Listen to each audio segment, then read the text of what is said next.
Hola, hola. En primer lugar, tengan todas y todos ustedes muy buenos días. Mi nombre es Matías Zurita Prat.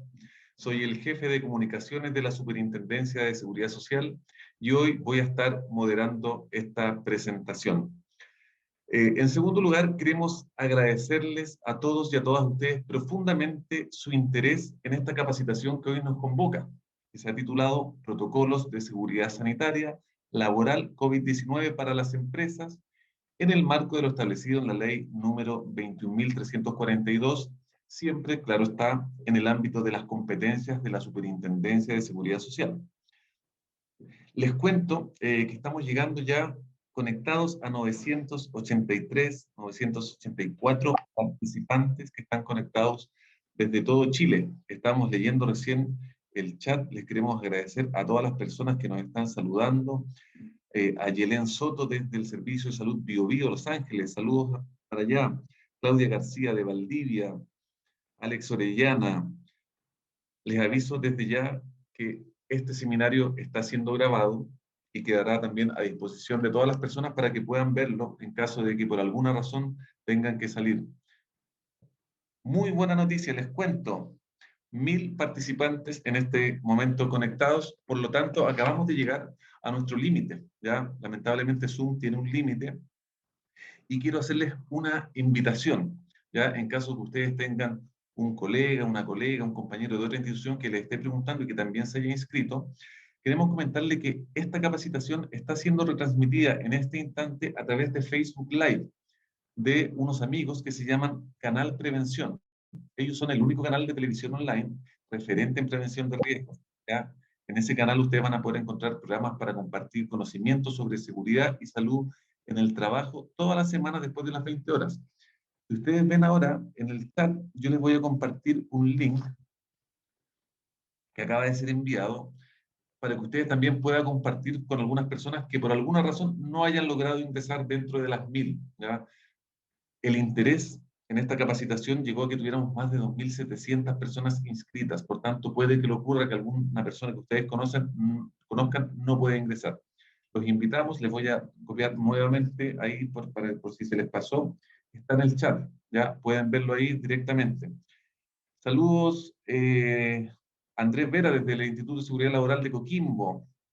Miren, desde Ecuador también nos están siguiendo.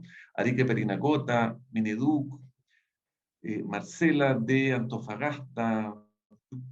Miren, le agradecemos mucho y profundamente el interés que ustedes tienen permanentemente en el programa de capacitación y difusión de la seguridad social que realizamos semanalmente. En este caso, algo muy especial y contingente como es una ley nueva que tiene una serie de componentes bien particulares donde se involucran muchas instituciones. Si ustedes han visto la ley, les recuerdo, la 21.342, sabrán que hay componentes propios de la Superintendencia de Seguridad Social, hay temas que están vinculados a la Comisión para el Mercado Financiero, la CMF, ¿ya? La Inspección o Dirección del Trabajo también tiene cierto rol en esta ley. Por tanto, hoy día vamos a estar abordando algunos temas que son atingentes a la Superintendencia de Seguridad Social. Para no perder más tiempo, les quiero comentar que esta capacitación primero está siendo grabada. A todas las personas que se inscribieron les va a llegar un correo en las próximas horas con las presentaciones. Vamos a incorporar también la ley en PDF para que la puedan tener y las circulares que se van a estar comentando hoy día, tanto por parte de Pamela y Elena, a quien voy a presentar inmediatamente.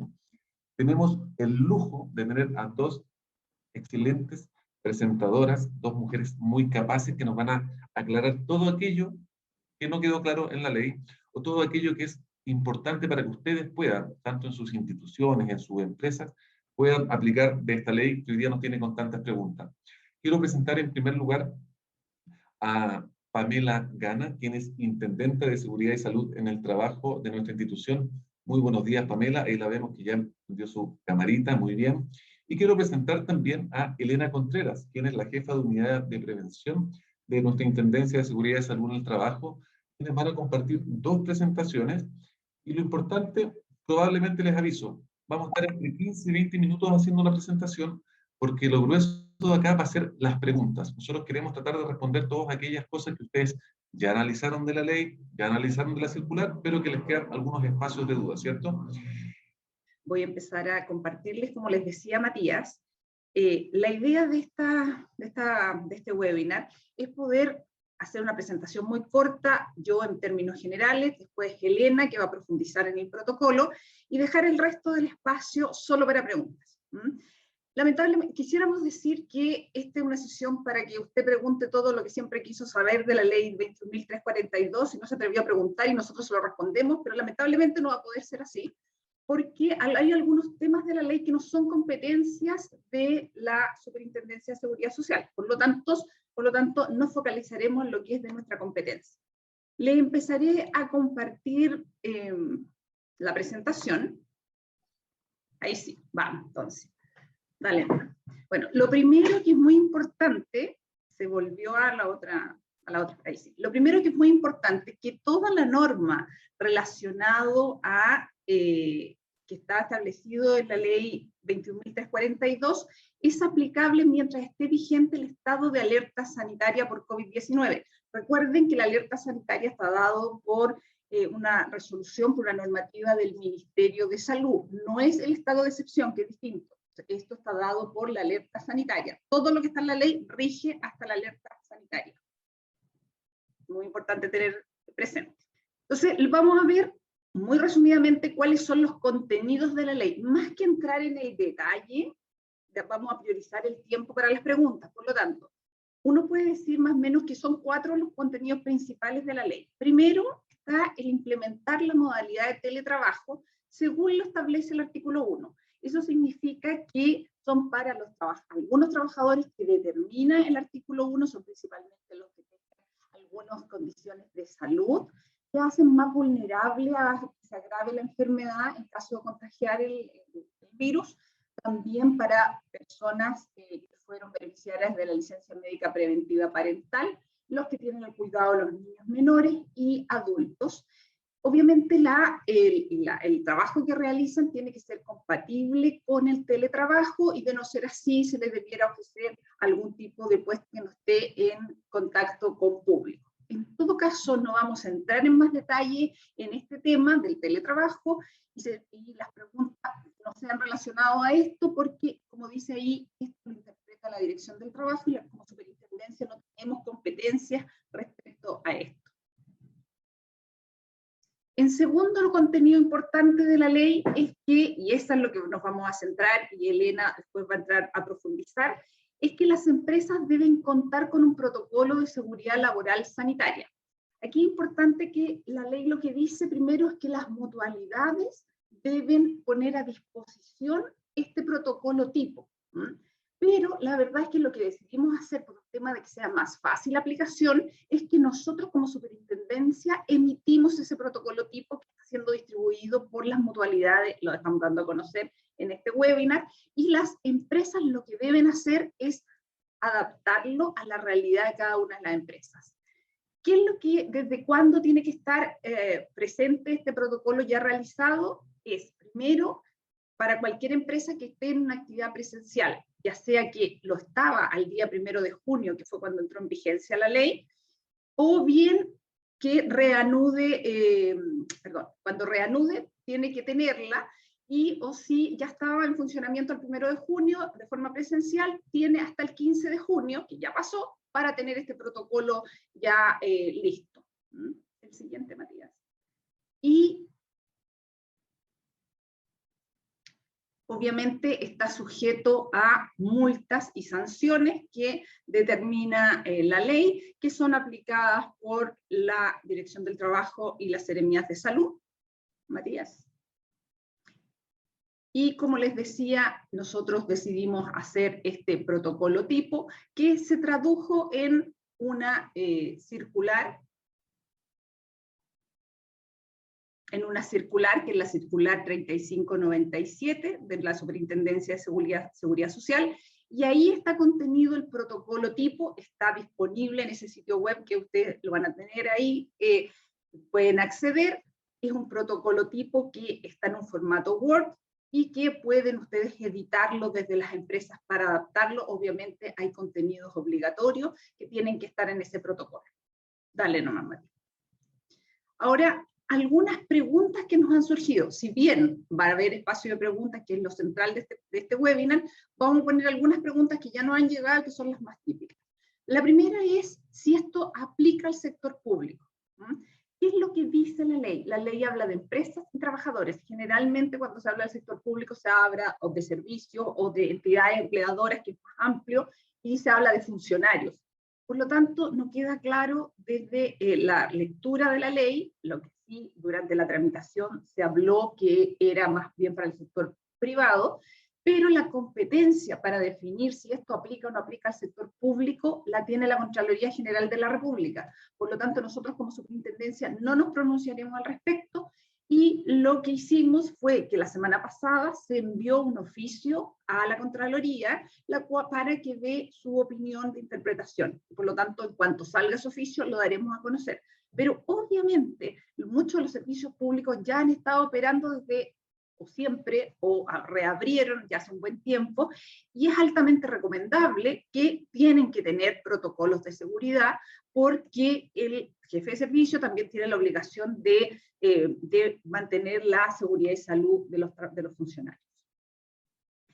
Segunda pregunta que nos han hecho, ¿qué pasa con los reclamos de la ciudadanía? Primero, nosotros como superintendencia estamos facultados para recibir reclamos respecto al contenido del protocolo. ¿Dónde se hacen nuestros reclamos? Nuestros reclamos se hacen todos vía web de cualquier naturaleza, y este no es una excepción, se hace en la página web suceso.cl.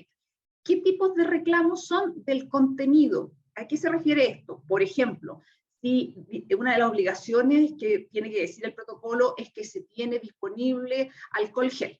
Estoy poniendo un ejemplo. Si no lo dice, o no dice cualquiera de los elementos obligatorios, es facultad para que reclamen ante la Superintendencia de Seguridad Social. Pero todas las otras materias respecto a la aplicación del protocolo en la empresa tiene que ser en la Dirección del Trabajo o las Seremías de Salud. O sea, que ahí el mismo ejemplo que estoy dando del alcohol gel. Está bien, el protocolo no decía que tiene que tener algunos de los elementos que se establecen como obligatorios, reclamo en la suceso. Pero si lo dice y resulta que no se aplica, imagínense que diga, tiene alcohol gel, tendré alcohol gel disponible a los trabajadores, y resulta que los trabajadores ven que no lo tienen, el reclamo ahí no es ante la suceso. Eso es importante porque nosotros no tenemos facultades para entrar a las empresas a fiscalizar, y tampoco nos vamos a poder pronunciar al respecto. Tiene que ser dirigido el reclamo a la Dirección de Trabajo o a las Seremías de Salud. Nosotros, en todo caso, si recibimos por error estos reclamos, vamos a derivar estos reclamos a la entidad competente fiscalizadora. Mascarillas. Esto otro que se ha preguntado muchísimo, porque la ley habla de mascarillas certificadas.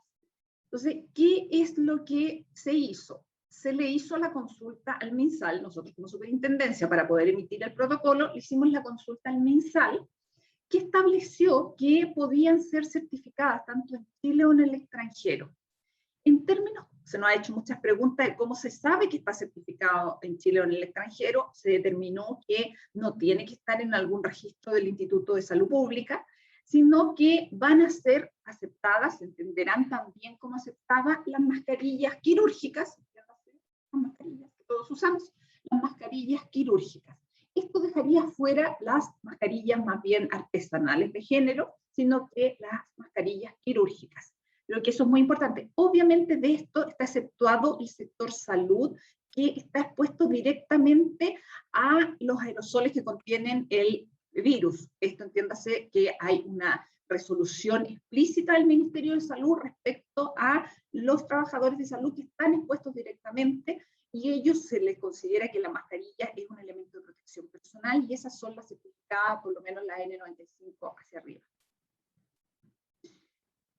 Otra pregunta que hemos recibido es que si deben participar los trabajadores en la elaboración del protocolo. La ley no exige esto, por lo tanto la obligación es que lo haga el empleador, pero obviamente es muy bienvenido que la prevención siempre se haga de manera participativa, y por lo tanto es bienvenido que participen los trabajadores, pero no es una exigencia de la ley.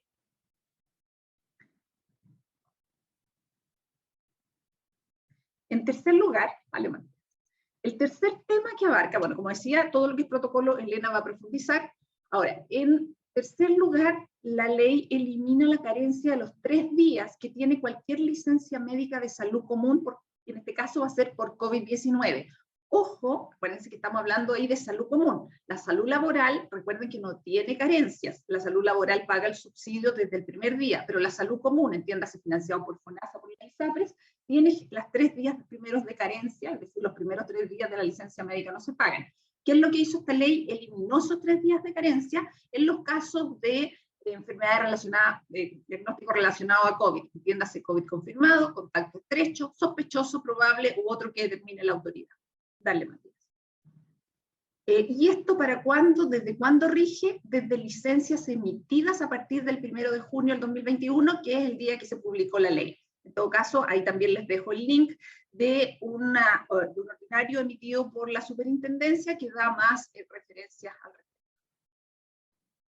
Y en cuarto lugar está lo que establece la ley, es el seguro individual obligatorio de salud asociado a COVID-19. Esto tampoco es competencia de la superintendencia, por lo tanto no vamos a entrar en detalle en esta materia, sino que la Dirección del Trabajo y también algunos aspectos de la CMF son las que deben pronunciarse respecto a preguntas que se tengan.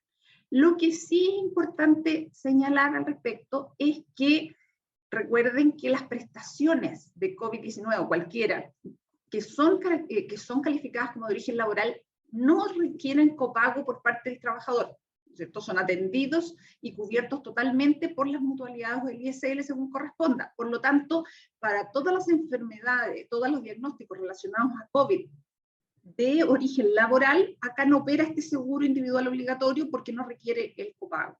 Unas preguntas que nos han hecho, por ejemplo, es que si se debe incluir a las trabajadoras de casa particular. Sí, tienen que hacerla en contrato. Otra pregunta que nos han hecho, ¿qué pasa con los trabajadores del sector público? En este caso no tenemos incluidos los trabajadores del sector público, la ley es explícita en eso. Y otra pregunta que me han hecho, porque los costos del seguro que ya se están viendo en el mercado son como de entre 7.500 y 10.000 pesos, y alguna gente cree que es el costo, la prima mensual. No, esa es la prima anual. Y lo otro es que se tienen, la fecha tope para contratar dicho seguro es el 4 de julio. Esa es la fecha tope que se tiene para la contratación, ya está disponible en muchos sitios web de compañía, así que a contratar. Eso es lo que yo quería contarle en rasgos generales, después volvemos a la parte de preguntas y ahora ya pasa Elena a presentar. Muchas gracias, Pamela, por ese primer marco general. Creo que aclaraste varias dudas que ya nos estaban apareciendo por las preguntas que nos estaban enviando las personas. A continuación, queremos invitar a Elena Contreras, quien es jefa de la unidad de prevención de nuestra Intendencia de Seguridad y Salud en el Trabajo. Ahí te vemos, Elena, muy bien. Te invitamos a prender tu micrófono también. Y si quieres, puedes presentar inmediatamente. Vamos a ver que se vea correcto. Elena, a continuación va a hacer una presentación que va a detallar todas aquellas cosas que ustedes vieron en la ley respecto a ciertas normativas, ¿cierto? Claro está, y también algunos aspectos más específicos, como el testeo de temperatura y algunos elementos que ustedes ya deben estar aplicando en sus empresas. Elena, se ve perfecta la presentación. Solo faltaría que pases a modo presentación. Todo suyo, Elena. ¿Está bien? Ok. Muchas gracias, Matías. Hola, muy buenos días a todos y a todas.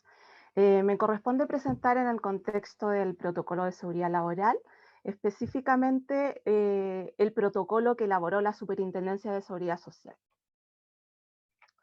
Bueno, voy a tocar algunos puntos básicos y generales que los mencionó también la intendenta respecto de la normativa, en específico la ley que establece este protocolo de seguridad sanitaria laboral que deben elaborar todas las empresas. Establece responsabilidades, que también lo mencionó la intendenta de manera general, respecto de los tiempos en que las empresas deben elaborar este protocolo, y también establece responsabilidades tanto para los organismos administradores y también da facultades a la superintendencia respecto de lo que puede hacer en relación a la elaboración de este protocolo y las materias que puede considerar. Bueno, respecto de la normativa hay una gama muy amplia, pero obviamente nos vamos a referir a la ley, que es la ley 21.342, que se publicó el 1 de junio, en donde incluye todos estos aspectos generales que habla del contenido del protocolo, de las obligaciones que tiene el empleador respecto de esta ley, obligaciones de los organismos administradores y las facultades que entrega a la superintendencia en este contexto. Posteriormente a esto, el 2 de junio, la superintendencia elaboró una circular, que es la 3597, en donde se mencionan y se detallan todos los aspectos relacionados con responsabilidades del empleador, responsabilidades del organismo administrador y lo que se tiene que hacer respecto de los reclamos en específico de este protocolo. Esta circular también considera dos anexos, principalmente el anexo 1, que es el protocolo en sí, es el protocolo tipo, que tratamos de elaborarlo lo más amigablemente posible para las empresas. Este protocolo cuenta con un anexo número 2, en donde es una guía de orientación, que por cada ítem que tiene este protocolo, entrega una definición para ver qué es lo que debo incluir en cada parte de este apartado. Así que tratamos de hacerlo lo más amigable para que las empresas puedan tomar este protocolo, reemplazarlo, sin lugar a dudas. Siempre hay particularidades que todas las empresas deben considerar, ¿verdad? No es un protocolo que sea un traje a la medida, cada empresa tiene que adaptarlo a su realidad.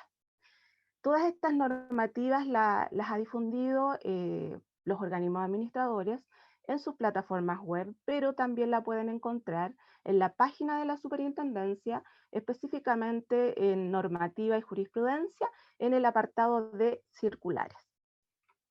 Y bueno, quise presentar acá todas las normas y todas estas recomendaciones que hemos visto, que han aparecido tanto por el Ministerio de Salud, por otras entidades técnicas también, y que han publicado también los organismos administradores.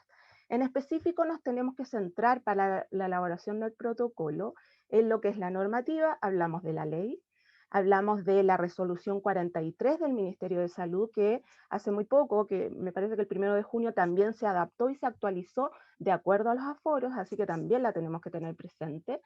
Los protocolos establecidos por el Ministerio de Salud, que dicen relación con protocolos de vigilancia y con protocolos de testeo que puedan hacer las empresas con recursos propios. Y por supuesto, tener en consideración el formulario único de fiscalización, que es el FUF, y que ayer se publicó su actualización. Así que esto, además de otras recomendaciones que sí o sí debemos tener presentes, porque si hablamos de normativa, hablamos de un piso mínimo, ¿verdad? Pero la idea es que podamos establecer todas aquellas recomendaciones en materia de prevención que debieran incorporar las empresas en esta elaboración de protocolos. Bueno, ¿y qué en particular tiene este protocolo respecto de los ámbitos o aspectos que tiene que considerar? En específico, el artículo 4 se refiere a algunos contenidos que habla desde el testeo diario de temperatura, las medidas de sanitización periódica, la definición de los turnos, pero sin lugar a dudas hay un componente muy relevante, que es que debo considerar en la elaboración de los protocolos aspectos relacionados con la actividad que cada empresa realiza. Por lo tanto, una empresa de comercio va a tener características y criterios muy diferentes a una empresa que se dedica a la construcción o a una empresa que realiza actividades de agricultura, por ejemplo. Y bueno, nos vamos entonces al protocolo que elaboró la Superintendencia de Seguridad Social, este protocolo tipo que les hablo y que cada empresa debe adaptar a su realidad. Este protocolo cuenta con 4 ítems, 4 ámbitos principales. El primero de ellos habla de los antecedentes generales y considera, por supuesto, un objetivo, y que el objetivo fundamental de todo protocolo, y de este en particular, es la protección y establecer las medidas de prevención al interior de la entidad empleadora para proteger la salud de los trabajadores y para evitar, obviamente, los contagios. También considera los principios y las medidas de control. En general, tratamos de alinearnos, obviamente, a los principios establecidos por la OIT, que tienen que ver con información, comunicación y participación. Si bien la intendenta ahí mencionó que no indica la ley que debe haber una participación explícita de los trabajadores, por supuesto que siempre es mejor que los trabajadores participen y se sientan considerados, por supuesto, en la implementación y la elección de las medidas que debo implementar para la prevención y protección de todos los trabajadores. Por lo tanto, es un tema también fundamental y que como empresa, si elaboramos un protocolo, debiéramos tender a que todas las entidades al interior de la empresa pudieran participar de este. Y obviamente las medidas de control que van a surgir de acuerdo al levantamiento que haga cuando hago mi diagnóstico de situación, ¿verdad? Y ahí tenemos las medidas que todos conocemos, que tienen que ver con medidas administrativas, de controles ingenieriles y de elementos de protección personal. Obviamente priorizando cada una de estas medidas. Y obviamente debe considerar este protocolo un alcance, que significa que este protocolo aplica a todos los trabajadores de la empresa, pero obviamente a todas las personas con las que yo me relaciono y que tienen alguna participación al interior de mi empresa. Hablo de clientes, las visitas u otras empresas que puedan prestar servicio al interior de la entidad empleadora. Otros ítem importante que considera dice relación con las definiciones. En el contexto general, tomamos definiciones establecidas por normativa, específicamente por el Ministerio de Salud, que dicen relación con qué es el COVID, los signos, los síntomas, cómo se transmite y las medidas de prevención. Por supuesto que es importante cuando elaboro un protocolo y un documento, que se entrega a los trabajadores, que sea informado, que se informe de las modificaciones y que sea difundido al interior de la empresa, que sea conocido obviamente por todos los actores. Y quise dejar al final el tema de la organización para la gestión del riesgo, porque creo que es el centro y el corazón de este protocolo. Y no solamente de este protocolo, sino de la gestión en materia de prevención que debo realizar al interior de la entidad empleadora. Este ítem debe considerar en este protocolo quienes participan en la confección de este protocolo. Si bien nos decía la intendenta que no era obligatorio, por supuesto que es importante que las entidades y las estructuras preventivas que existen al interior de la empresa puedan participar. Así hablo del comité paritario, de los expertos en prevención, de los departamentos de prevención, de los sindicatos, de los delegados, etcétera. Así que también es importante la participación de ellos. Establecer las responsabilidades, principalmente las responsabilidades de la empresa en la implementación y en el seguimiento de estas medidas, y obviamente todos los mecanismos de reclamos que también los mencionó la intendenta.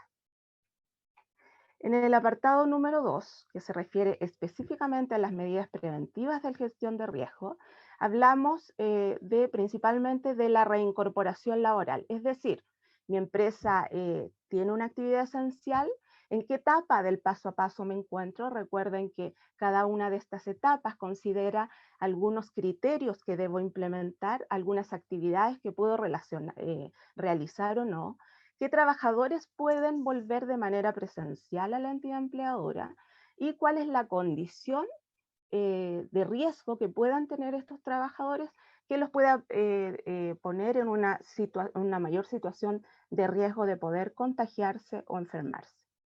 También debe considerar los elementos de protección. Cuando nos referimos a los elementos de protección, no solamente hablo de los elementos de protección personal. Ahí aclaraba muy bien la intendenta que el tema de las mascarillas, que si bien la ley indica que deben ser certificadas,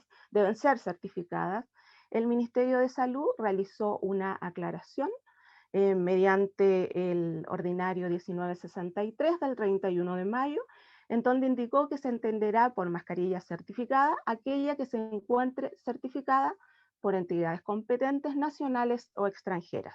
Por lo tanto, se debe indicar en este apartado los elementos de protección personal que deben utilizar los trabajadores, si así se requiere, por ejemplo, si están expuestos a determinado agente de riesgo, y también la mascarilla que tendrán que utilizar los trabajadores, la periodicidad, cada cuánto tiempo se entregará al trabajador y la forma de utilizar esta mascarilla. Todo esto va a depender de obviamente la actividad que realice cada trabajador al interior de la entidad empleadora. Y también debe considerar este ítem todos aquellos otros elementos de protección que deban utilizar, por ejemplo, el personal que realiza la limpieza y sanitización del lugar.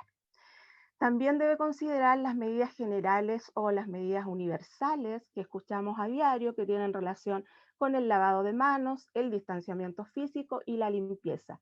Todo esto alineado con todas las medidas y criterios que ha establecido el Ministerio de Salud en sus diferentes protocolos.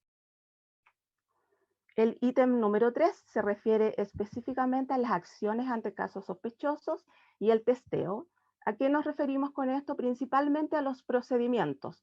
¿Qué debo hacer cuando un trabajador me dice que tiene síntomas?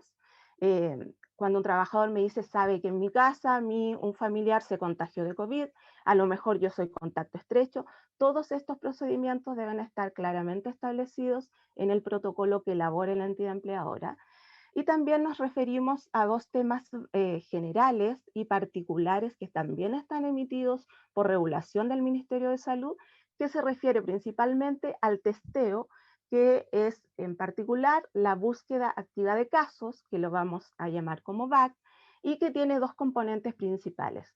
Uno, el VAC que la empresa puede realizar con recursos propios y todo su procedimiento y los criterios están establecidos en el ordinario 33, 46, 13 del Ministerio de Salud, y el otro testeo VAC, que está establecido por el protocolo de vigilancia, que también se indica mediante la resolución exenta de número 33 del Ministerio de Salud. Y aquí hay criterios claramente establecidos por la autoridad sanitaria, en donde dice que voy a realizar la búsqueda activa de casos cuando una empresa, por ejemplo, tenga contactos estrechos, tenga brotes, algunos brotes determinados, aumente la dotación de trabajadores en algún periodo específico. Todos estos criterios están establecidos en este protocolo, están establecidos por el Ministerio de Salud, y la entidad empleadora debe recibir asistencia técnica clara y directa del organismo administrador. Finalmente, un tema importante y relevante, y no es un tema relevante por decir es tuya la responsabilidad o es mía. Finalmente, esto va a funcionar si todos tratamos de colaborar en la implementación de las acciones establecidas en este protocolo. Obviamente la entidad empleadora debe velar por las condiciones de seguridad y salud en el trabajo, por la implementación de medidas, por el seguimiento de estas medidas, y los trabajadores debemos cumplir todas las acciones establecidas en este protocolo e informar cuando vemos o visualizamos alguna situación de riesgo al interior de la entidad empleadora. Y bueno, muy importante, quise poner algunos puntos importantes acá, que hay muchos otros, pero como nos referimos especialmente a los protocolos, debemos recordar que los protocolos me permiten ordenar algunas acciones al interior de la entidad empleadora. Sin embargo, no son estáticos, son muy dinámicos, cambian y se deben actualizar, sobre todo ahora que vemos que hay mucha información que va cambiando y hay muchas normativas que se van actualizando. Por lo tanto, nosotros, por ejemplo, en la superintendencia tenemos como 3 o 4 ya actualizaciones del protocolo que tenemos, porque tenemos que ir actualizando de acuerdo al retorno de los funcionarios, de acuerdo a las medidas que establezca la autoridad sanitaria. Por lo tanto, no es un documento estático. Y, por supuesto, y muy importante, deben ser adaptados a la realidad de la entidad empleadora. El organismo administrador debe disponer esta información. De hecho, los organismos administradores ya lo han dispuesto en sus plataformas. Debe entregar asistencia respecto del FUF, que es el Formulario Único de Fiscalización, y debe disponer esta información a las entidades empleadoras. Y por supuesto, este protocolo es fiscalizado por las autoridades competentes, la Seremi de Salud, la Dirección del Trabajo, y la Superintendencia actúa de acuerdo a los reclamos que aclaró principalmente la intendenta. Bueno, y quise terminar con esta lámina, que no es mía, sino que es del comité paritario de nuestra institución. Y si bien quizás podemos pensar que, a lo mejor podemos pensar que es bastante básica, o podemos decir, bueno, la verdad es que habla de cuidar, y todos sabemos que tenemos que implementar estas medidas básicas, que son el lavado de manos, el distanciamiento y la mascarilla. Me pareció muy interesante la propuesta y la invitación que nos hacía nuestro comité paritario, por lo tanto la quise dejar al final como invitación también para ustedes. Y la invitación que nos hace el comité paritario nos dice, repasemos un poco, y nos dice, ¿cómo se conjuga el verbo cuidar? Yo me cuido usando la mascarilla, tú te cuidas lavándote las manos, él o ella se cuidan manteniendo la distancia física, nosotros y nosotras nos cuidamos respetando los aforos, vosotras y vosotras os cuidáis vacunándose, ellos y ellos se cuidan respetando los protocolos. Finalmente, esta es la invitación que les quiero hacer. Los empleadores, los trabajadores, los dirigentes sindicales, los comités paritarios, los expertos en prevención de riesgos y nosotros como entidad pública tenemos un rol muy importante, sobre todo en materia de prevención de riesgos y en el cuidado no solamente de nosotros, sino del otro. Eso por mi parte y muchas gracias. Muchas gracias, Elena, por tan completa presentación. Te invitamos también a... Perfecto, muchas gracias, Elena. Queremos aprovechar de contarle a todas las personas, las más de 1000 personas que están conectadas a través de Zoom y a través de Facebook Live, a través de Canal Prevención. Primero, les volvemos a agradecer su interés en esto. Recordarles que esta presentación está siendo grabada, por tanto será puesta a disposición en nuestra página web en los próximos días. Y a todas las personas que se hayan inscrito, se les va a compartir tanto las presentaciones de Pamela como de Elena, y también la ley y las circulares a las que se han hecho referencia. A continuación, quiero invitar a que prendan sus micrófonos tanto Pamela como Elena, y quiero invitar también a Joana Álvarez, quien es jefa del Departamento de Regulación de la Intendente de Seguridad y Salud en el Trabajo, porque vamos a dar paso a responder alguna de las, a esta altura, cientos de preguntas, chiquillas, cientos. No obstante, creo que vamos a resolverlas de buena forma. Para comenzar, Joana, primero que todo, muy buenos días. Hugo Fernández nos hace una pregunta y señala lo siguiente, abro comillas. Las mutualidades han planteado que el contagio de COVID no es considerado como enfermedad laboral, aludiendo a que debe ser comprobado. Pero como el periodo de los primeros síntomas puede extenderse hasta los 14 días y con ello se eximen de la responsabilidad. ¿Cómo poder aplicar esta ley frente a los planteamientos de las mutualidades? Gracias, Matías. Bueno, nosotros como superintendencia establecimos hace ya bastante tiempo, esto viene de inicios del año 2020, a partir de marzo, instrucciones a los organismos administradores para la cobertura de la enfermedad COVID-19 como enfermedad profesional, ¿ya? La superintendencia hizo la distinción entre la calificación que se debía efectuar para profesionales de salud o personal de salud en general, y para otro tipo de trabajadores. En el caso del personal de establecimientos de salud, la calificación del origen de la enfermedad es por defecto laboral, a no ser que se demuestre que existe un contagio en el ámbito común, ¿ya? Esto por el mayor riesgo al que están expuestos estas personas, es un riesgo que está presente en su lugar de trabajo, por lo tanto, la superintendencia, para dar una protección o una mayor protección a estos trabajadores, se estableció que debía ser profesional inicialmente. Y en el caso del resto de los trabajadores, el organismo administrador debe efectuar una investigación de los posibles contagios que se pueden haber dado dentro de la empresa, si es que hay otros trabajadores contagiados, o hay información de que se tuvo contacto con algún cliente, algún proveedor que estaba contagiado dentro de la empresa, y ahí el organismo administrador se puede valer de información que presente tanto el trabajador como el empleador, o eventualmente la Seremi de Salud, quien es la encargada de realizar estudios de trazabilidad. Por lo tanto, el COVID sí puede ser laboral y sí debe ser cubierto por los organismos administradores en caso que exista información de que hubo personas contagiadas que tuvieron contacto con trabajadores. Muchas gracias. No, muchas gracias, Joana, por la claridad de la respuesta.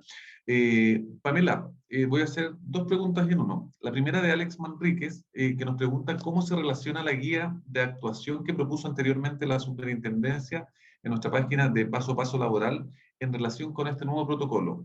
¿Lo reemplaza? Por una parte. Y la segunda pregunta la hizo Daniela Peña, y nos pregunta, tú abordaste en la presentación respecto a las mascarillas y la certificación, ¿cierto? Ella nos pregunta si compra una mascarilla en un local comercial cualquiera, ¿cómo sabes si están certificadas?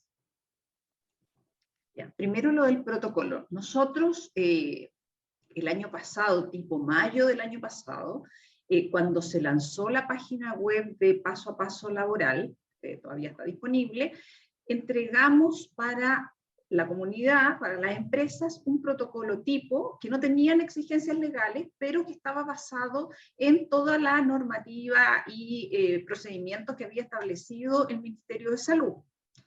Y por lo tanto lo dejamos a disposición también en una modalidad editable para que las empresas lo hicieran suyo y lo aplicaran, lo adaptaran y lo aplicaran en las empresas. ¿Qué pasa ahora con esta ley? La ley establece mínimos establecidos que están determinados en el artículo 4 de la ley. Y en base a eso, más directrices del Ministerio de Salud, nosotros hicimos este nuevo protocolo. Por lo tanto, ¿qué tienen que hacer las empresas? Revisar el que ya tienen y adaptarlo a este nuevo protocolo que está disponible porque hay exigencias definidas. Entonces, esa es la recomendación. Si ya lo tienen, revísenlo en comparación con este protocolo tipo que está disponible, que ya les dije que estaba en la circular y que en la presentación está el link, y revísenlo si tiene todos los contenidos. Respecto a las mascarillas, vi las preguntas que están en el chat.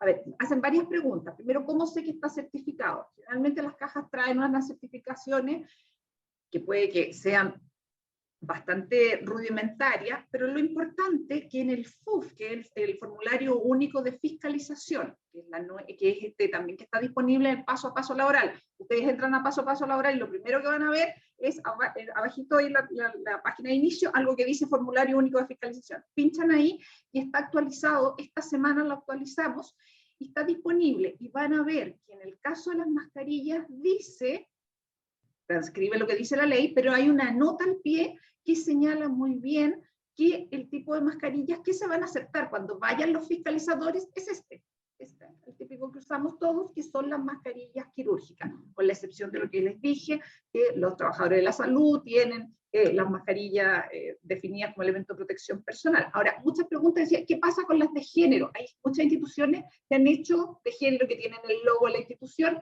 ¿Qué es lo más recomendable? Por el tema de que van a ir a fiscalizar, y que uno lo ha visto en muchos lugares, que se usa esta mascarilla y sobre la otra, y además van a estar más protegidos.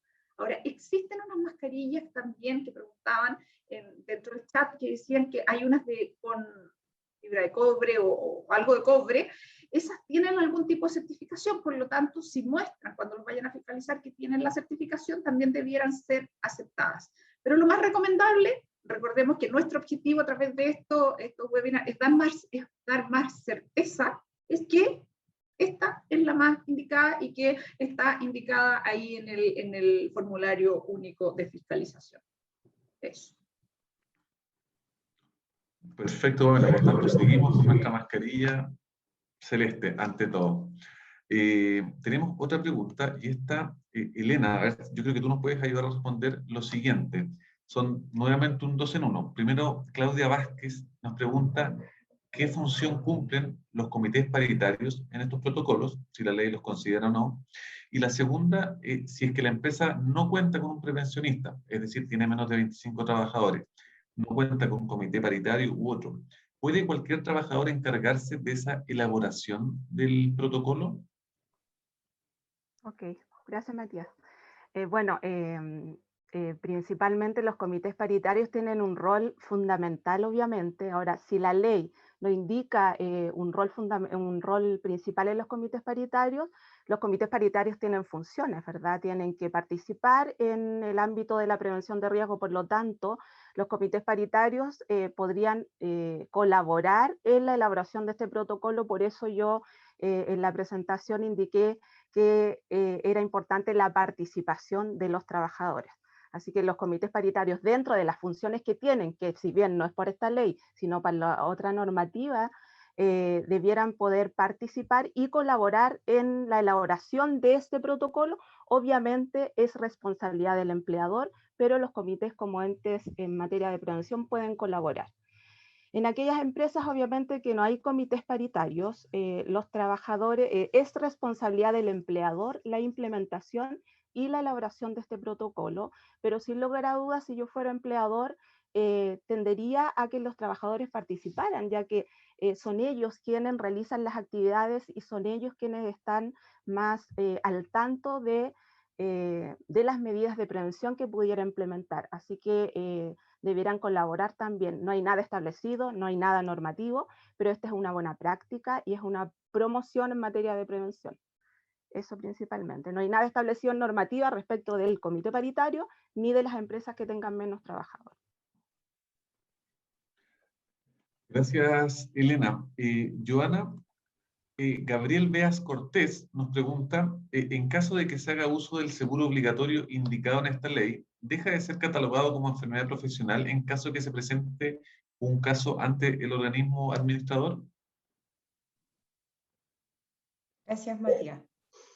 Bueno, con respecto a esa pregunta, hay que distinguir si la enfermedad, si es que eventualmente existe un origen laboral y es posible, se presenta una denuncia ante el organismo administrador hace su investigación y puede determinar si este contagio fue laboral o no, ¿ya? Si el trabajador previamente se había atendido en su sistema común con su sistema común y utilizando el seguro, se podría configurar la situación que nosotros, o que en el seguro se conoce como automarginación. O sea, que el trabajador no concurre directamente al organismo administrador y utiliza su seguro común, y el seguro común y el seguro COVID, este seguro especial, va a tener que operar con su cobertura. Pero si ese trabajador considera que su contagio fue de origen laboral, no existe problema en que vaya posteriormente al organismo administrador, y si el organismo administrador determina que fue laboral, cubriría las prestaciones que se generen de ahí en adelante. Perfecto, Joana. Y aprovecho de preguntarte también, Jorge Carapas nos pregunta si la PAC va a ser obligatoria para todas las empresas. Bueno, ahí tenemos dos situaciones en donde o dos normativas del Ministerio de Salud en donde se pueden efectuar VAC. La primera es que si la empresa cuenta con recursos propios y la implementa como no es obligatorio, la puede implementar como una medida de prevención en su empresa, y ahí existe toda una normativa dispuesta por el Ministerio de Salud. Y un segundo caso es cuando la Seremi de Salud determina que es necesario hacer una búsqueda activa de casos en la empresa, y en ese caso, de acuerdo al protocolo de vigilancia de COVID en los lugares de trabajo establecido también por el Ministerio de Salud, lo que corresponde es que la Seremi de Salud respectiva informe al organismo administrador de esa empresa que ahí debe efectuarse una VAC a cargo del organismo administrador.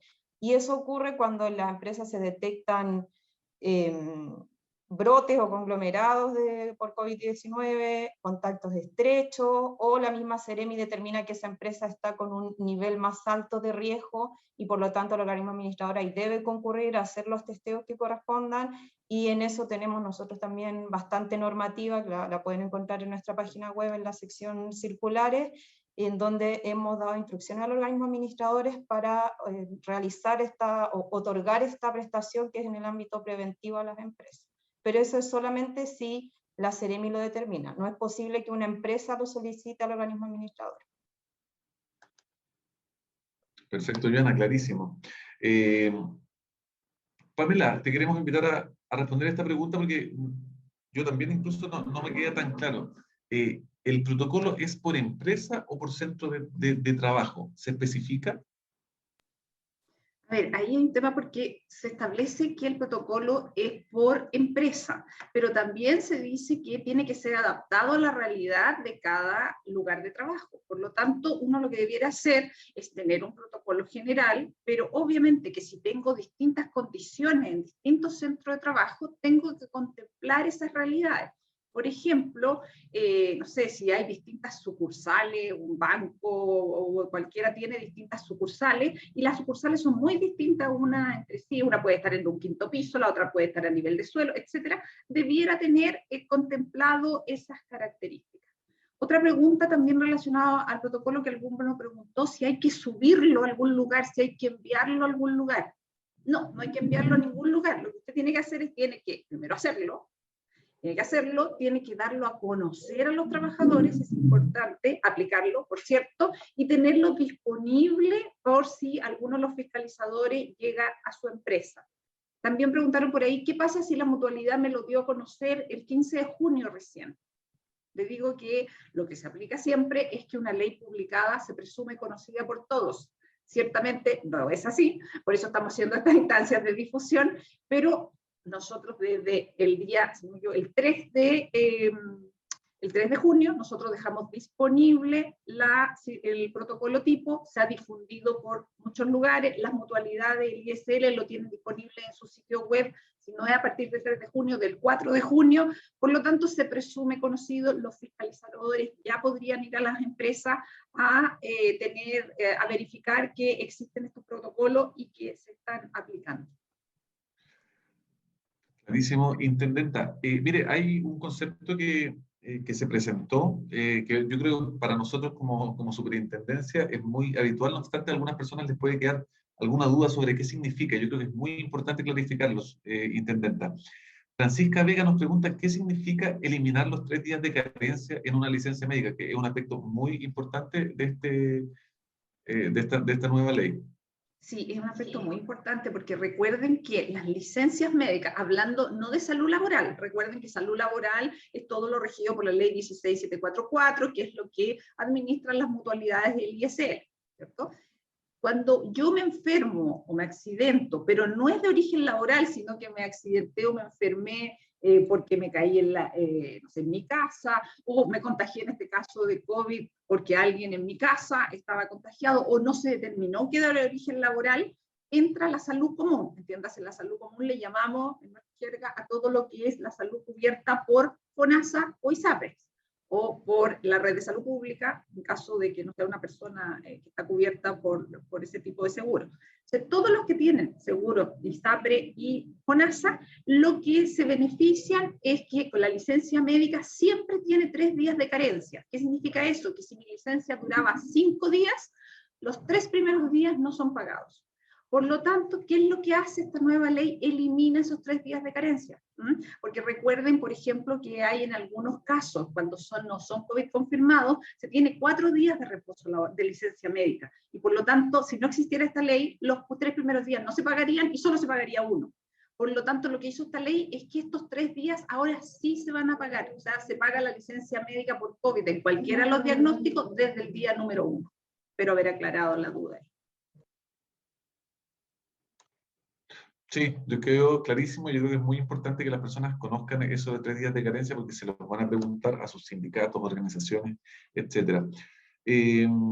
Ahora, una pregunta contingente de Tania Lagos nos pregunta ¿en qué ocurre en el caso de los colegios? Hemos visto que ha habido polémica respecto al retorno, sabemos que hoy día en la fase 1 no es posible volver a clases presenciales.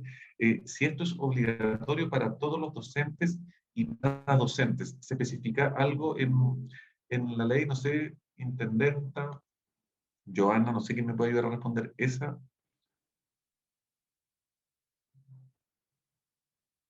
Yo creo que porque dado que es un tema más técnico, preferiría que fuera la Elena. Elena, ¿escuchaste bien la pregunta? ¿Si era obligatorio en los colegios? Efectivamente, tanto para docentes y para docentes. ¿Cómo aplica esta ley en el espacio o ámbito escolar? O sea, respecto de los protocolos, debiera elaborar, o la escuela, el ámbito educacional debiera considerar protocolo. Ahora, ahí tengo una duda porque nosotros hicimos la pregunta a la Contraloría respecto de servicios públicos. Estoy hablando de escuelas, entonces yo creo que eso igual tenemos que esperar la respuesta sin lugar a dudas. Como promoción y prevención, todo lugar debiera contar con un protocolo. Pero ahí igual debemos esperar, yo creo, la respuesta de la Contraloría respecto de las instituciones públicas.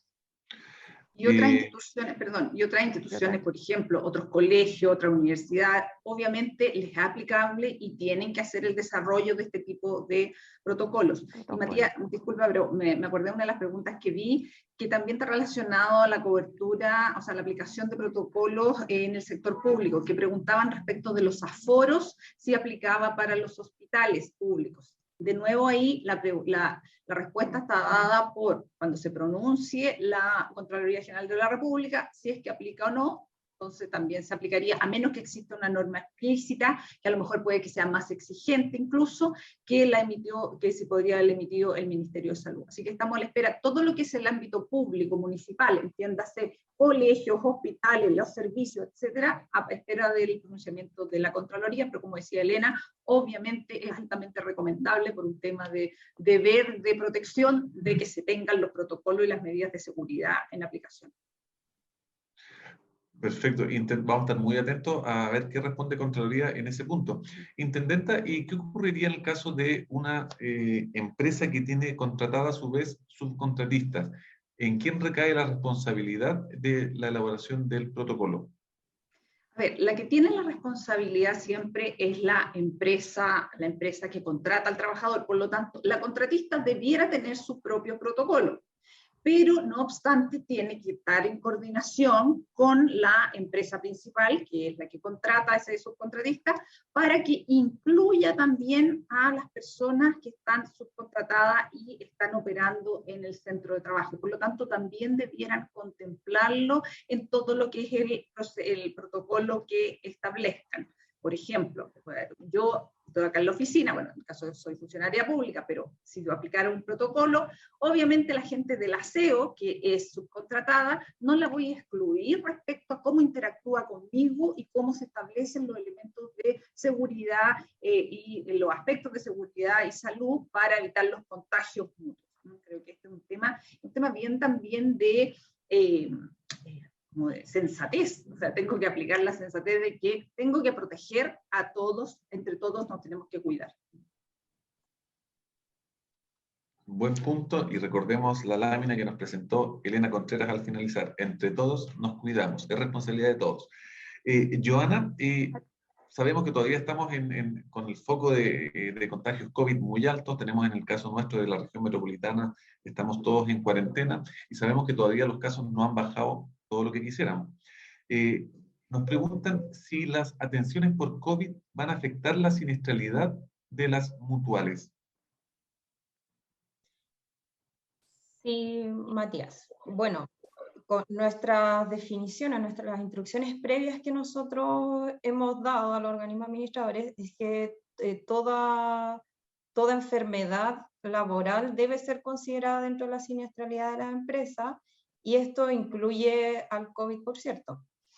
Sin embargo, actualmente existe un decreto en tramitación en Contraloría General de la República, está en su última etapa.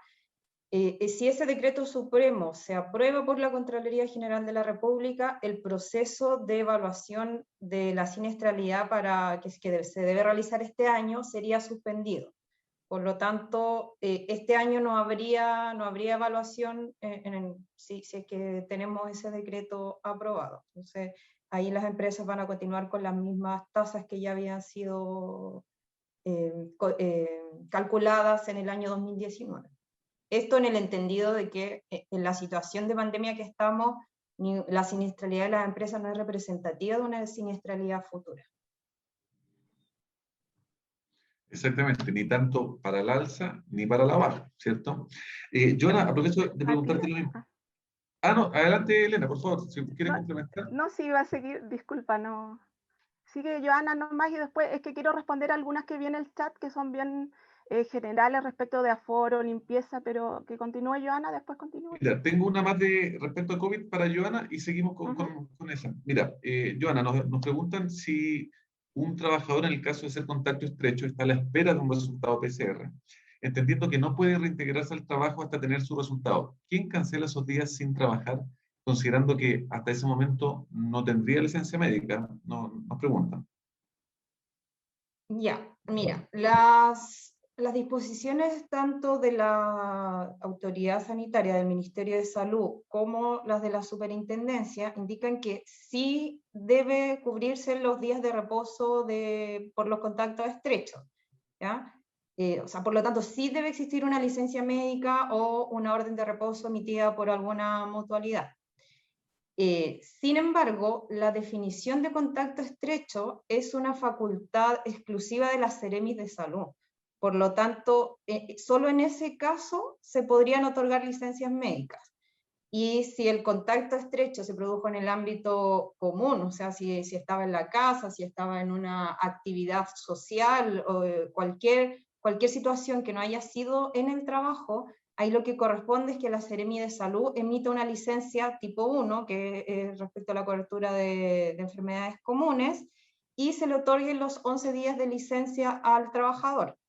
Y en el caso de la salud laboral, o sea, cuando el contacto se haya producido en el trabajo, lo que corresponde ahí es que la empresa lo notifique a la Seremi de Salud respectiva, para que la Seremi de Salud determine si efectivamente los trabajadores cumplen con las condiciones que correspondan, o sea, que están especificadas también en la normativa para hacer contacto estrecho.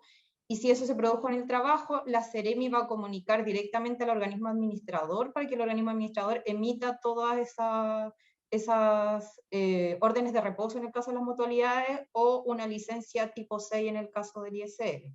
Así que, respondiendo a la pregunta, sí corresponde otorgar ese reposo y lo va a pagar el sistema común, FONASA o ISAPRE, si es que la emite la Seremi, o si es que se define que es laboral, en el caso de las mutualidades, o el ISL, lo cubren estos organismos administradores. Muchas gracias, Joana.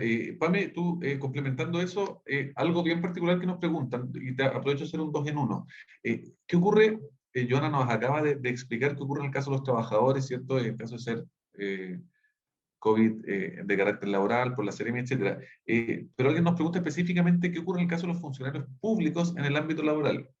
¿Es el organismo administrador el que hace ese cargo? Y otra pregunta muy cortita que tal vez puede parecer sencilla, pero es relevante porque tal vez nosotros lo damos por entendido. Sara Mónica Lobos Almendares nos pregunta si esto rige para empresas grandes y chicas o existe alguna diferencia. Respecto a la cobertura de los funcionarios públicos, ya dijimos que todo lo que es el seguro individual no corre. Explícitamente la ley lo dice. Todo lo que es protocolo, estamos a la espera de la respuesta de Contraloría. Pero la cobertura de la ley 16744 para los funcionarios públicos está totalmente vigente, y cuando emitimos nuestro pronunciamiento en nuestra facultad interpretativa en marzo del año pasado, diciendo que la cobertura del seguro cubría los casos de COVID, tanto contagiados como contacto estrecho, siempre y cuando se estableciera la trazabilidad, la causalidad directa en el trabajo. Por lo tanto, hoy día el funcionario público es tratado como cualquier otro trabajador respecto a la cobertura del seguro. En el caso de contacto estrecho, si la autoridad sanitaria determina que en la empresa, en el sector público, en ese servicio público, hubo contacto estrecho y establece una nómina, un listado de trabajadores, se lo informa a la mutualidad correspondiente o al ISL y tiene que tener la cobertura del seguro. Si desarrolla la enfermedad, tiene todas las coberturas desde el hospital, desde un tratamiento básico, el reposo laboral, por cierto, el tratamiento básico, una hospitalización, en caso de, lamentablemente, falleciera, está cubierto por el seguro, tiene su sobreviviente las pensiones correspondientes. Por lo tanto, no están excluidos. Ahora, si no están en los listados de contacto estrecho que dijo la autoridad sanitaria, igualmente puede hacer la denuncia, y la mutualidad ISL tiene la obligación de hacer el estudio epidemiológico para establecer ese nexo epidemiológico que es laboral o no, y tendrá todas las coberturas. Respecto a si opera en grande y chica, por supuesto que opera en todas las empresas. Esto es aplicable a todas las empresas. Todas las empresas tienen distintos tipos de riesgo, pero la obligación de esto en el fondo es lograr identificar cuáles son los riesgos del contagio, ya sea grande o pequeña, y aplicar las medidas de prevención que corresponden. Perfecto. Yo sé que usted lo mencionó en su presentación, Intendenta. Vuelvo sobre lo mismo porque muchas preguntas en el chat respecto a esto. ¿Qué ocurre con trabajadoras de casa particular? Solo para reforzar ese punto, porque sabemos que es una realidad y un problema que muchas personas se lo están haciendo hoy día.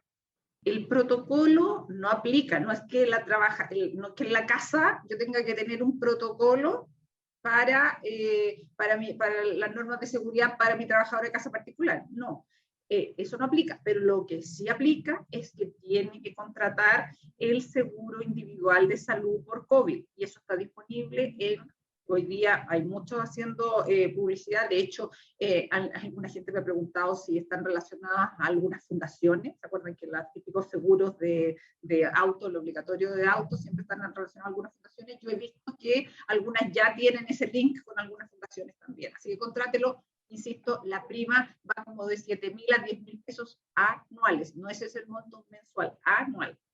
Y rige por todo el periodo. Perfecto, clarísimo. Y a propósito de eso de las fundaciones, se ha visto mucho y puede ser una buena instancia también para tratar de ayudar en algunos otros ámbitos.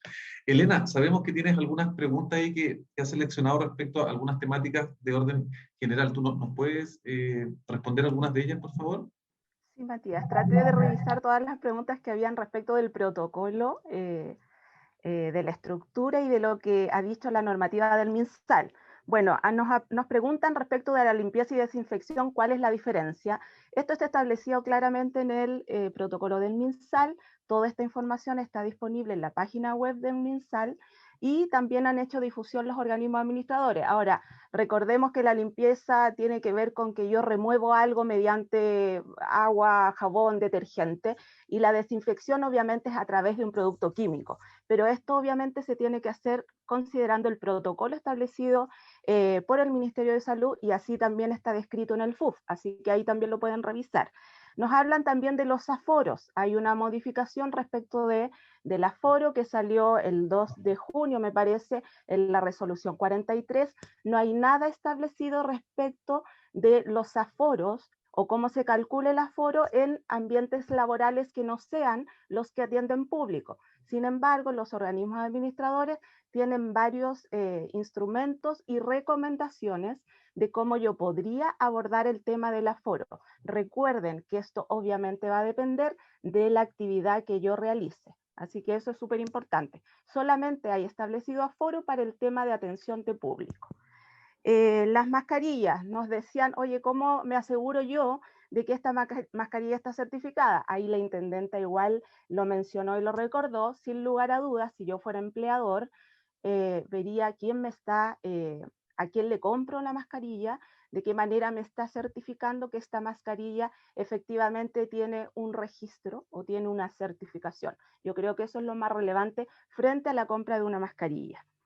Respecto del distanciamiento, ahí obviamente si no puedo determinar el aforo, siempre debo considerar el distanciamiento que está establecido y que es de 1 metro lineal. Bueno, mucho de limpieza y desinfección, y también nos decían, si tengo 2 trabajadores, ¿debo implementar este protocolo? Si usted tiene una empresa con 2 trabajadores, debe elaborar el protocolo e implementar las acciones de prevención y promoción para que los trabajadores no se enfermen y contagien en el lugar de trabajo. Este protocolo me sirve si yo ya tengo un protocolo, perdón. Estimada Elena, ¿te puedo interrumpir un segundo? Sí. Ahí, pues, Mónica Amigo, a propósito del número que tú dijiste recién, del número de trabajadores, en algunos casos nos preguntan qué ocurre con las empresas contratistas agrícolas que tienen trabajadores de temporada que están solo 2 o 3 días trabajando y que tienen rotación de un personal constante. ¿Aplica también ahí? O sea, la ley igual aplica, ¿cierto? Claro, porque igual tengo que establecer medidas si tengo trabajadores realizando alguna labor frente al COVID. Entonces, igualmente tengo que establecer un protocolo. ¿Eso? Clarísimo. Nos preguntaban también si mi empresa ya tiene un protocolo que tiene más ítems de los que ustedes ya tienen. ¿Debo eliminar este o cuál es el válido? Finalmente, nosotros sabemos que hay muchos protocolos ya elaborados. La idea es que considere todos los ítems que están establecidos por la superintendencia, que es un mínimo, obviamente siempre esperamos a más. La idea no es que eliminen su protocolo y elaboren este, sino que lo adapten a lo que señala la ley del protocolo. Creo que esas fueron todas las que vi de protocolo. Mucho del tema de mascarilla, limpieza y desinfección. Eso, principalmente. Creo que soy todo. Clarísimo, muchas gracias, Elena. Joana, tenemos una pregunta respecto a... ¿Los protocolos deben ir firmados por quien los redactó, revisó y aprobó en la empresa? Es súper importante esa pregunta, Matías, ya que nosotros en nuestra normativa incorporamos la responsabilidad del empleador, o más bien dentro del protocolo tipo establecimos que se debía definir quién es el encargado en la empresa de este protocolo y también acompañar dentro del contenido del protocolo un correo electrónico oficial de la entidad empleadora, ¿ya? ¿Esto para qué? Nosotros como superintendencia, la ley nos facultó para resolver los reclamos que existan en el ámbito del contenido del protocolo de seguridad laboral. Por lo tanto, es a ese correo al que nosotros vamos a enviar el reclamo que eventualmente hagan trabajadores o cualquier persona. La ley no estableció quién podía reclamar frente al contenido del protocolo, y a ese correo se va a contactar la superintendencia para presentar a la empresa el reclamo, darle la posibilidad de realizar sus descargos, observaciones respecto del reclamo, y con eso la superintendencia va a resolver. Así que es súper importante que se identifique a la persona oficial de la empresa para que podamos obtener esa respuesta también oficial de la entidad. Muchas gracias, Joana. Son las 10:20 de la mañana, estamos llegando al final de esta presentación. Queremos nuevamente agradecerle a todas las personas que hoy día se conectaron. Fueron 1000 en Zoom, cerca de 200 a través de Facebook Live por Canal Prevención. Intendenta, la invitamos a hacer un breve cierre de esta jornada de capacitación intensa. Se abordaron varios temas, la ley establece muchas responsabilidades, no es sencillo. Está la superintendencia, está la dirección del trabajo, está la Comisión del Mercado Financiero, que no la habíamos visto, digamos, cerca de nuestra regulación o legislación hasta hace poco. Le damos algunos minutitos, intendenta, para hacer este cierre a modo de síntesis de esta actividad de capacitación. Creo que el tener esta ley es importante en el sentido que estableció aspectos muy importantes y relevantes para los trabajadores y trabajadoras del país. Hay harta duda en el chat que no es nuestra competencia resolver, y por lo tanto se las daremos a conocer a las instituciones competentes, que ojalá también establezcan estos canales de participación y de conversación que hoy día posibilita que esto hubiésemos estado con 1000 personas en directo. La verdad es que no lo hubiéramos podido hacer. Por lo tanto, creo que vamos a seguir incentivando estos espacios, les vamos a dar a conocer a la otra institución estas preguntas. El gran mensaje es a empresas que hagan el protocolo, que vi en algún chat que alguien decía, ¿por qué van a participar los trabajadores si los trabajadores no saben de esto?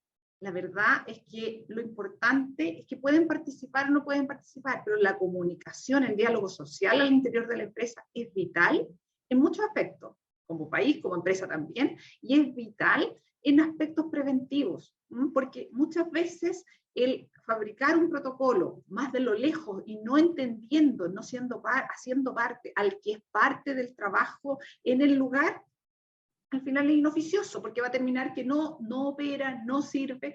Por lo tanto, el mensaje es, hágalo, diséñelo, no es obligatorio que participen los trabajadores, por cierto, pero le aseguro que va a ser una ganancia la participación. Es importante para la salud mental de los trabajadores. Todos hablan de la nueva ola, ya no es ni tercera ola, la nueva ola que va a ser todo el problema de salud mental. Lo que nosotros hemos determinado que hoy día la salud mental cruza mucho por el tema de que los trabajadores tengan alguna certeza, en tiempos de total incerteza que tenemos, por cierto, pero que tengan alguna certeza. Y creemos que un elemento principal para dar certeza al cuidado que se le está dando a los trabajadores es que cuenten con un protocolo bien establecido, bien conocido, que no sea solo el papel, que los trabajadores lo conozcan, difúndanlo al interior de la empresa. Creo que va a ser pura ganancia para todos y todas. Muchas gracias, intendenta, por esas palabras. Queremos nuevamente agradecerle a todas las personas que nos acompañaron hoy día. Les pedimos disculpas si no leímos su pregunta. Eran cientos de preguntas. Si se actualizó el FUF, nos preguntan decir, sí, está en la presentación que hizo nuestra intendenta y que se las vamos a enviar. Les recuerdo, este video va a ser subido a la página web de la superintendencia. Nosotros les vamos a mandar también un correo electrónico a todas las personas que se inscribieron, donde van a poder ver, por una parte, Las presentaciones tanto de la intendenta Pamela Gana como de Elena Contreras, van a ver la legislación, las circulares que están asociadas, y también en los próximos días van a encontrar este video en la página web de la Superintendencia de Seguridad Social. Los y las invitamos a seguir capacitándose. Recordemos que el programa de difusión y capacitación de la Seguridad Social va todas las semanas. Tenemos un intenso y nutrido programa de capacitaciones en diversas temáticas. Nos interesa como institución que tanto trabajadores como empleadores puedan avanzar en la incorporación de elementos de seguridad y salud en el trabajo.